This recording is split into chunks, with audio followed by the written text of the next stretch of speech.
సుకుమార్ ఈ పేరు తెలుగు సినీ అభిమానులకు పరిచయం అవసరం లేదు. వైవిధ్య చిత్రాలకు సుకుమార్ పెట్టింది పేరు. పుష్ప ఫ్రాంచైజీతో ఆల్ టైమ్ ఇండియన్ ఇండస్ట్రీ స్థాయికి ఎదిగిన దర్శకుడు సుకుమార్. తెలుగు రాష్ట్రాలకే కాకుండా జాతీయ స్థాయిలో కూడా కల్ట్ ఫిలిం మేకర్గా గుర్తింపు పొందారు. అయితే తెలుగు ప్రేక్షకుల దృష్టిలో సుకుమార్ గొప్పతనం బాక్సాఫీస్ విజయాలకు, స్టార్డమ్కి మించి ఉంది.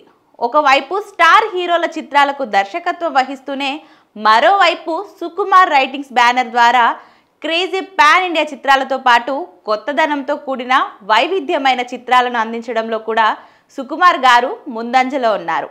ఇక ఇప్పటి వరకు ఇది 10 వసంతాల కాలంలో సుకుమార్ రైటింగ్స్ కుమారి 21F, ఉప్పెన, విరూపాక్ష, 18 పేజెస్, పుష్ప 2, గాంధీ తాత చెట్టు వంటి బ్లాక్ బస్టర్ చిత్రాలు అగ్ర నిర్మాణ సంస్థలతో నిర్మాణ భాగస్వామ్యంలో పాలు పంచుకుంటూ సుకుమార్ రైటింగ్స్ బ్యానర్పై రూపొందాయి. ఇక ఈ సినిమాలు కొత్త ప్రతిభను పరిచయం చేయడంతో పాటు తెలుగు సినిమాకి కొత్త ఊపిరిచ్చాయి. ఈ ప్రయాణంలో అత్యంత ప్రతిష్టాత్మక విజయంగా నిలిచింది పుష్ప 2. ఈ చిత్రం భారతదేశం మొత్తంలోనే కాకుండా విదేశాలలో కూడా రికార్డులు బద్దలు కొట్టింది.